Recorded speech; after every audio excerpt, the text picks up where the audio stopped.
So, a lot of people have been saying that the Balisong market is oversaturated, and I want to talk about the concept of oversaturation because I think it is sort of a myth, but it's more to it than that. I work in video games, I write music for video games, and arguably, there are there are video game composers. There's so many of us. Everybody wants to be a video game composer. It's a cool job, and I like my job. But it is also hard to be sustainable because everyone and their mother wants to be a video game composer. And so arguably, the market for the number of video game composers it's kind of saturated because the number of people hiring and the number of composers there are, it's uneven. Some people say that the video game audio, the game audio industry is oversaturated because it's really hard to be sustainable. And that's sort of true, but also it is possible to be able to have a sustainable, like I have a sustainable career for the most part, albeit being a freelancer obviously has some trickiness to it. And there's also the argument that like compared to, like 10 plus years ago, indie games used to be like really flourishing. And if you were on Steam, it was really possible to get a lot of visibility.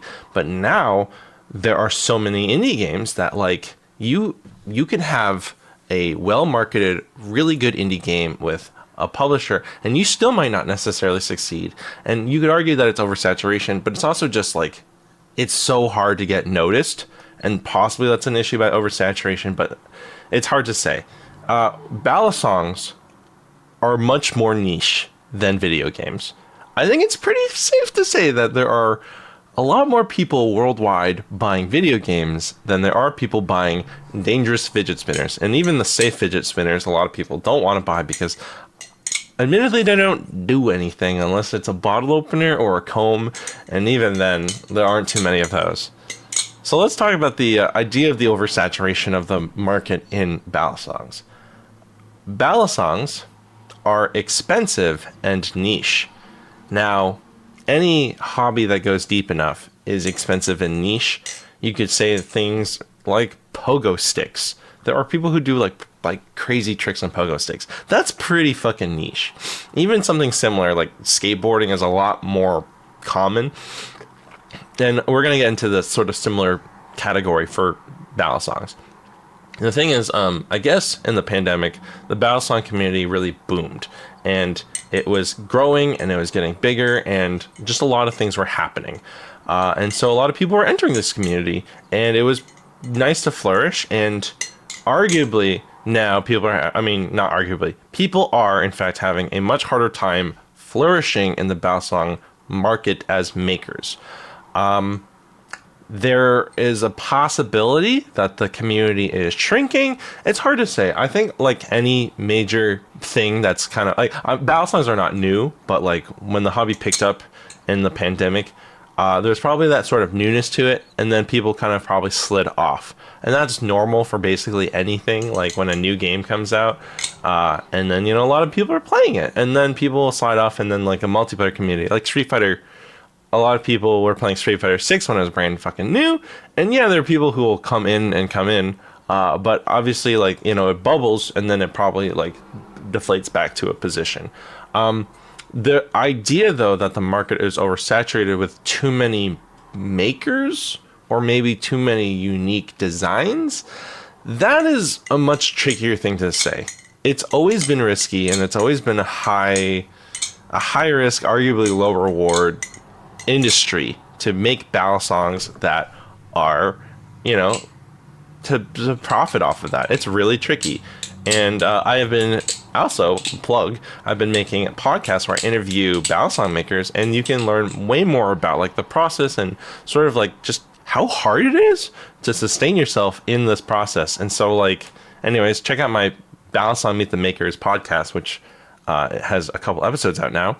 But anyways, like, it's always been hard, and new people coming in, it's possible, but like anything in this sort of realm, being a freelancer, being a self-employed person, it's really hard to do full-time, and the switch to it is really risky. I don't think that there are too many makers. I think it's really cool that we have actually more options now than ever. But for makers who have been around for longer, there have been some things that are harder to deal with. First thing is that, like, as a maker, you don't get anything off of secondhand sales. And so people have argued that, oh, the Kraken is oversaturated. That might be so, but I don't necessarily know if Squid is struggling selling Krakens. I can't tell. Squid also has been able to do well with Squiddies and Makos as like their real cash cow. And the Namis are definitely appeasing the higher, the more intense people of the community. Whereas I have friends who have Squiddies that are not in the Balisong community. They're barely Balisong flippers. They have a Squiddy just because, they wanted to get one. And you know what? That's great.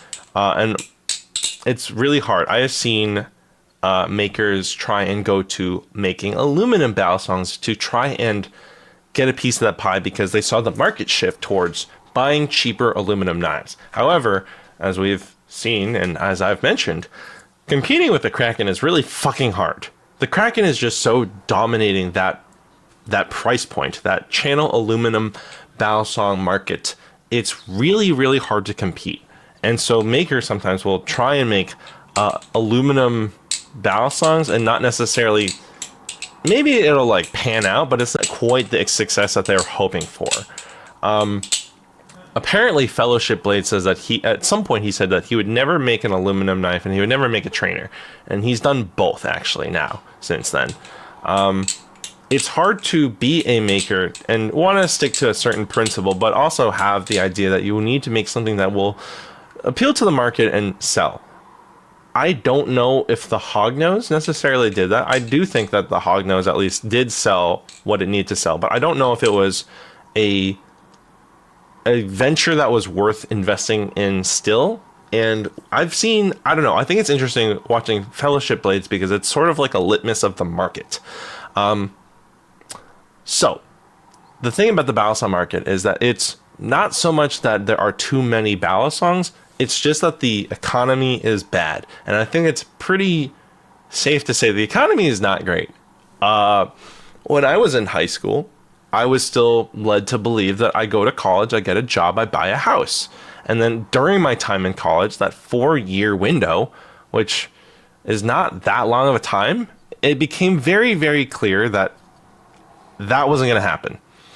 Basically, as I was leaving high school and as I was starting my time in college, it was starting to become clear I'm probably never going to own a house. But like for my entire life, basically growing up, you believe my parents were immigrants. They moved to America. They had nothing really. And they actually managed to achieve the American dream, which is not a common thing. And so, it's really incredible that they did that, but like I was led to believe that you work hard, you study hard, you go to college, you get a good job, and you make money, and you buy a house, and you have kids, and you have a car, and stuff like that. And now I'm 30, and I have no kids. I have cats, and I do finally have my very first car as of like a couple of months ago. But like everything started to just slow down, and minimum wage has not kept up. It's just bad, and so buying expensive luxury toy, and these are toys, let's not kid ourselves. Yes, you can use these as real knives, but like a real folder pocket knife is typically much cheaper and a lot. Well, actually, let's get into that. So MachineWise has started to make the Sonora. MachineWise did shift from doing drops to doing build your own custom Balisong with their cross-platform, all their Marion platform knives, their blades, and a bunch of things. However, the Slift T is no longer part of that. It's now just a build your own serif maker. The Slift T machines are now being used to make Sonoras. Sonoras being their integral titanium folder, which runs on bushings. And apparently not too many other folders run on bushings. And the integral costs like $650. So it's certainly up there. As a folder, that is really expensive. But apparently as an integral titanium folder, there are more that cost more than that. And the Sonora has apparently been doing pretty well. I'm led to believe that while it is maybe not so much necessarily, I don't know if it's the folder community. I know that some people in the knife folder community maybe are not so sure about it. But I think the Sonora is doing well and is helping sustain MachineWise as a company. MachineWise as a company has grown, which is really, really hard to do in the Balisong community. It's basically just Squid and MachineWise who are able to do that, whereas other people are kind of struggling. And so MachineWise, I guess, decided that the Balisong community, as well as they are doing, and they are doing quite well, and they are doing so many orders, despite, you know, having a lot of knives in the secondary. Like, the thing is, Krakens are in the secondary market a lot, but MachineWise knives, there are, but I feel like it's pretty common also for people to just buy a new one. It's not like, and a lot of people who own their like Serifs, they still keep it, especially the Serif V2. So at some point, MachineWise decided that they wanted to tap into the bigger knife community, because the Balisong community is much, much smaller than the overall knife community. The overall knife community, as you probably can imagine, is fucking enormous. And so that is a thing that they've started to do. And Fellowship has now also had, Fellowship has posted CAD pictures of a folding knife and has asked people, like, what do I name it? I don't know what to name it. And so I think he is also trying to tap into the market of folding knives, which again is really big, but also there is a ton of competition. So it's going to be hard to say whether or not, like, as a Balisong maker, will you be able to tap into your existing market, your existing customers, and your existing fan base to buy the new folding knife? I personally don't care that much about folding knives, because, like, if I were to have one, I would probably get one that was cheap and durable and, you know, good. But I also already have so many fucking live blades that, like, why would I need another knife that is a folder? And I do have one folder already that's a Karambit. But it will be much harder to maybe necessarily tap into, like, the greater folding knife market without, you know, a lot of luck. There's also Blade Show. And Blade Show is an interesting thing, because I think that a lot of people use Blade Show as a sort of test, as a feelers, as a kind of pulse on the market. And a friend of mine said that one time JK did not sell out by the last day, which was, like, really rare and a little spooky, because I don't know why everyone is so crazy about JK knives, but he usually sells out pretty hard. But it's expensive, right? Things are expensive, and, you know, shit's hard to just, you know, like, how do you justify buying a $1,000 knife unless you are really rich? Here's the thing also, I was told that Blade Show had, like, 3,000 attendants at Blade Show East, which is the largest blade convention in the world. But also 3,000 people it's a lot of people, but it's not a lot of people. Addendum. It's actually 11,000. I don't know why my friend said 3,000, and I don't know why I was dumb enough to not Google it and double check myself. But yeah, 11,000 is definitely a lot more than 3,000 people, but a lot of what I say stands, and I guess I forgot to mention, but not trying to knock on people, a lot of Balisong makers are really fucking good at making Balisongs, but they're not necessarily the best at business. And not good, like, some of them are bad enough that they tank themselves, but, you know, some of them are functioning, but not necessarily the best business people. So yeah, back to old me. For example, how many people buy knives? I have never been to a Blade Show. I never actually necessarily plan on doing one, though my roommate is from Atlanta, so it's possible. But comparatively, I googled PAX East attendees, and the number of people who go to PAX East are over 130,000 people. And that's not even the largest gaming convention. Blade Show is tricky because, one, flying knives through TSA is a little spooky. Two, buying knives, I mean, part of Blade Show, not that I've ever been, but part of Blade Show is the community, but a lot of Blade Show is going to try and buy knives. And you're probably going to try a knife and buy a knife, and some people don't buy knives, but, like, consider that, like, a lot of customers don't fly just to buy a knife. I Haystack said he couldn't sell this one kukri DMC because it was pink, and people are dumb bitches and they didn't want to buy a pink fucking knife. And Old School Balisong was like, don't make it pink because then it won't sell. And lo and behold, it didn't. But also, Haystack just, again, doesn't sell his knives online. You can't buy a new Haystack knife through Haystack. You can buy it through Old School Balisong sometimes, and you can buy a a Jesus Devil through Bally Jesus, but like, he doesn't market things. And so like Blade Show, I think is a very imperfect pulse on the market. There is obviously truth to it.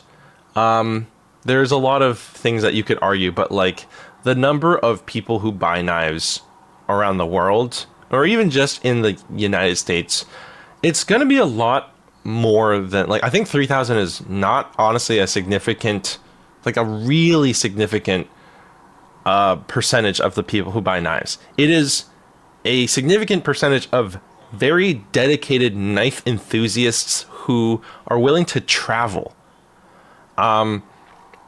Now, I mentioned PAX East earlier, and obviously 130,000 people. It's a lot of people. It might not necessarily be a large percentage of the world's gaming community, but at least as indie developers who have games that are either not out yet or not, or they're just getting out there, it is a lot of eyes and it's a lot of press. And if you're a smaller company, you are going to benefit from having possibly a lot of wish lists. Like, let me check the game that I work on right now, Whisker Squadron Survivor. That's a plug. I work on a game called Whisker Squadron Survivor, which is currently in early access. I cannot spell. Whisker Squadron Survivor has currently 250 reviews total. We have a very good game. It is still in progress, and we're going to do a 1.0 launch later this year.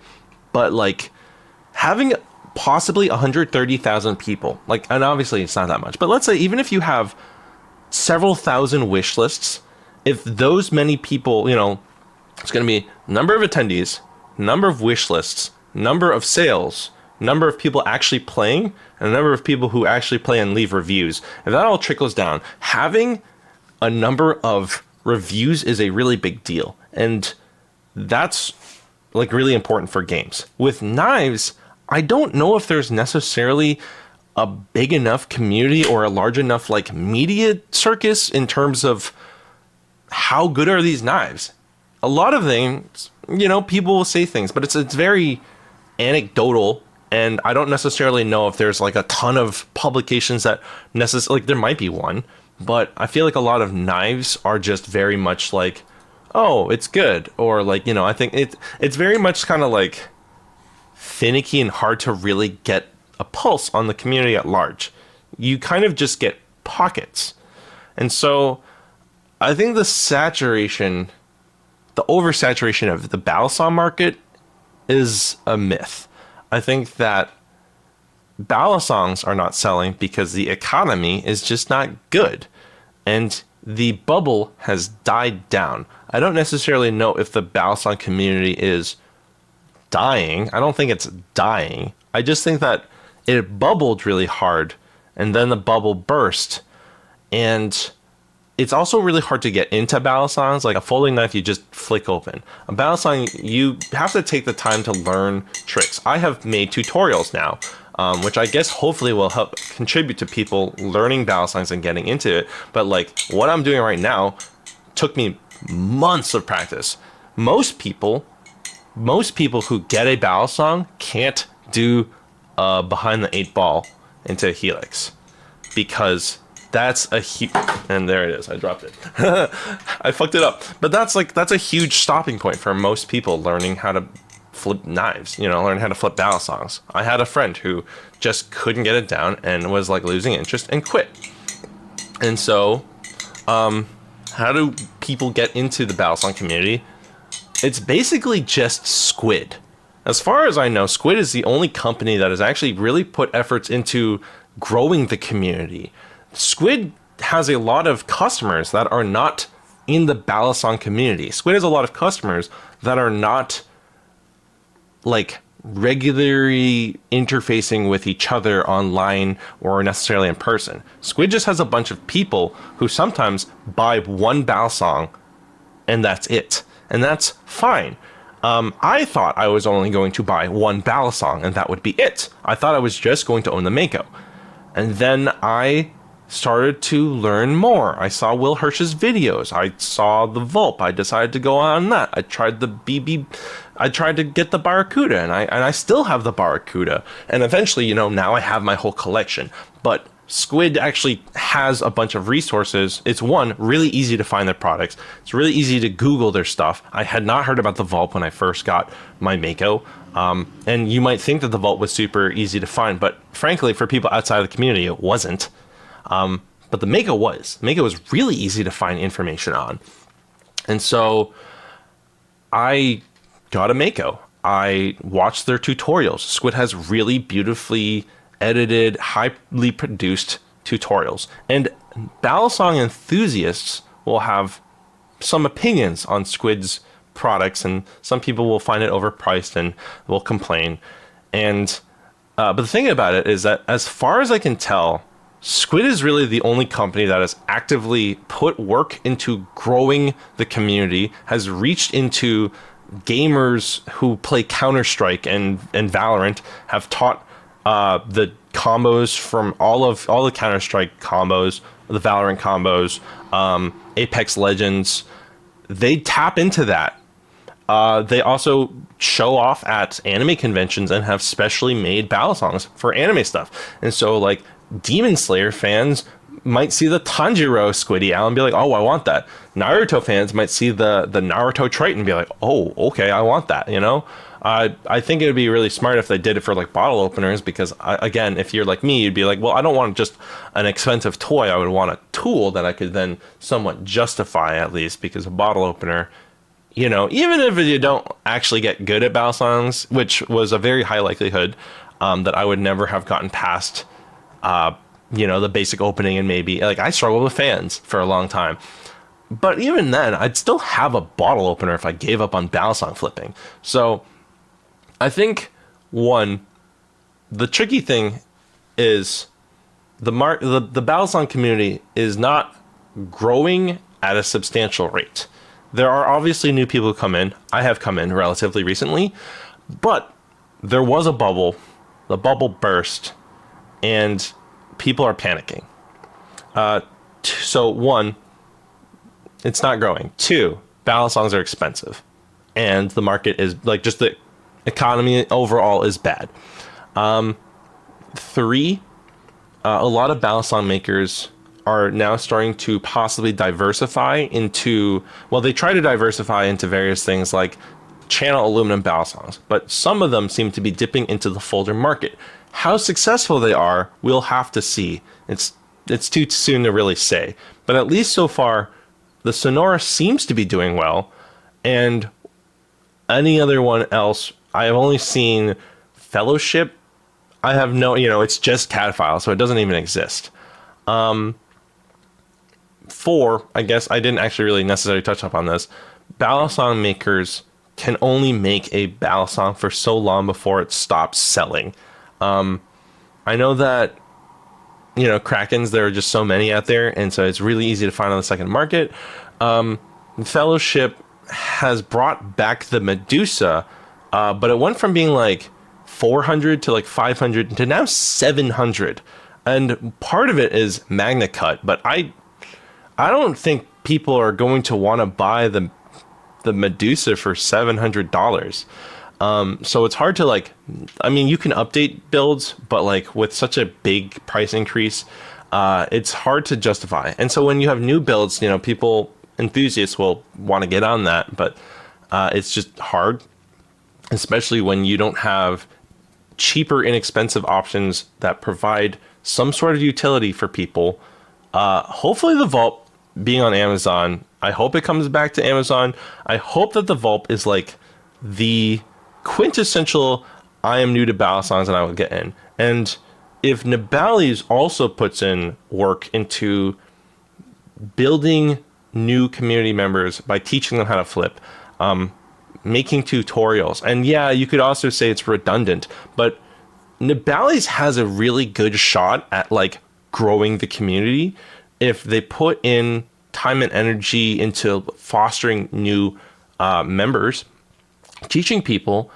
They have the products. They have the products that are much more affordable than squids. The fucking Vulp is like 65 and the Squiddy is 50. Or yeah. And I think even now on sale, like a regular Vulp is like the same price as a Squiddy. And so like I was like, ooh, $100 is a lot of money, and I decided to swing for a Mako. The Vulp being like 65 or 50 on sale, I would have been like, yeah, okay, I'll do that. I could definitely do that. And it's just a lot cheaper. So, frankly, I think if Nibali's made efforts into growing the community, and I'm not saying it's their fault for not doing it, but I think that they are probably the best candidate to do so. A rising tide lifts all ships, or raises all ships, rises all ships. And I know that like right now, most makers are only really able to sell to enthusiasts. But the more new people come in, the more people will be that are trying to grow their collection, and it's just going to be better. So I think that's kind of where it is. And so like seeing that there are too many knives, I've been in a position where like, yeah, it's really hard to get work as a video game composer because there's 8 million fucking people applying to every fucking job. And even if someone already has a composer, there's still so many fucking goblin people that are trying to like, oh, you need a composer. Like, I get it. It's hard. I really do. It's just in a different industry. So I think that like with makers, it is just it's a really challenging way to sustain, just considering how niche this market is and how expensive it is to both make prototypes, just like make the knives themselves, sell the knives themselves. It's tricky. It is really tricky. I do think that there are sort of false leads. I think that it's hard to tell, but that's kind of where I'm at. If you like this video, give it a thumbs up. You could totally disagree. Let me know in the comments. Maybe I'm full of shit, but I'd like to think that I have a different perspective, and I think people are kind of tunnel visioning into certain ways. But let me know your thoughts. Subscribe, click the bell, step on the bell, kick the bell's ding-a-ling. And check the coffee in the description because a little bit goes a long way. It's like a one-time Patreon donation, and I don't have a Patreon because I honestly can't promise to keep up with monthly rewards, but it helps me cover shipping because, you know, I do temp trades and I do a lot of covering things. So if you like my content, consider supporting financially. It would really help a lot, and happy flipping, everyone. Toodaloo. Learn cool combos and tell your friends.